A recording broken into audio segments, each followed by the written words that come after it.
അവർ cabinet കൂടി, ക്യാബിനറ്റാണ് തീരുമാനിച്ചു G സുധാകരനെ പ്രോട്ടേം സ്പീക്കറാക്കണം. അതിന് മാനദണ്ഡങ്ങളൊക്കെ ഉണ്ടല്ലോ.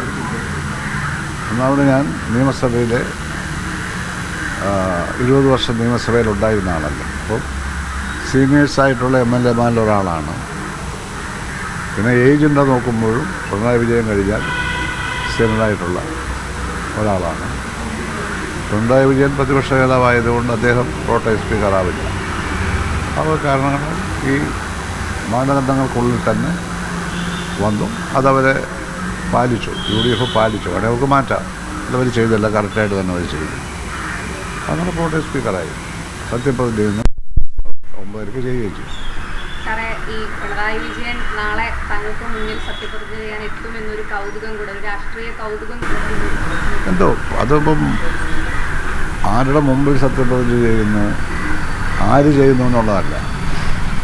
ആരാണോ സഭയെ നിയന്ത്രിക്കാൻ ഗവൺമെൻറ് തീരുമാനിച്ചത്, സഭ തീരുമാനിച്ചല്ല, ക്യാബിനറ്റ് തീരുമാനിച്ചത്, ആ ആടിൻ്റെ മുമ്പിൽ എല്ലാ മെമ്പർമാരും സത്യപ്രതിജ്ഞ ചെയ്യണം. അങ്ങനെയാണല്ലോ കീഴ്വഴക്കം. അതിനകത്തുള്ള പിണറായി വിജയനെന്നോ ജി സുധാകരനെന്നോ അതിനകത്ത് പ്രത്യേകിച്ച് നിയമമൊന്നുമില്ല, അത്രയേ ഉള്ളൂ.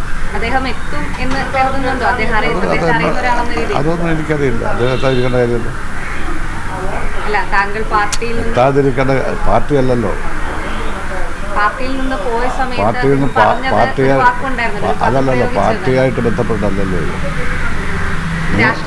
നിയമസഭയിൽ സത്യപ്രതിജ്ഞ എന്ന് പറയുന്നത് രാഷ്ട്രീയമായിട്ടല്ലല്ലോ.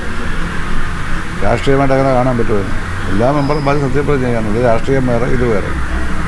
അത് നിയമസഭാ നടപടി ക്രമമാണ്. അതിനപ്പുറം അതിനെപ്പറ്റി ഒന്നും പറയാനില്ല.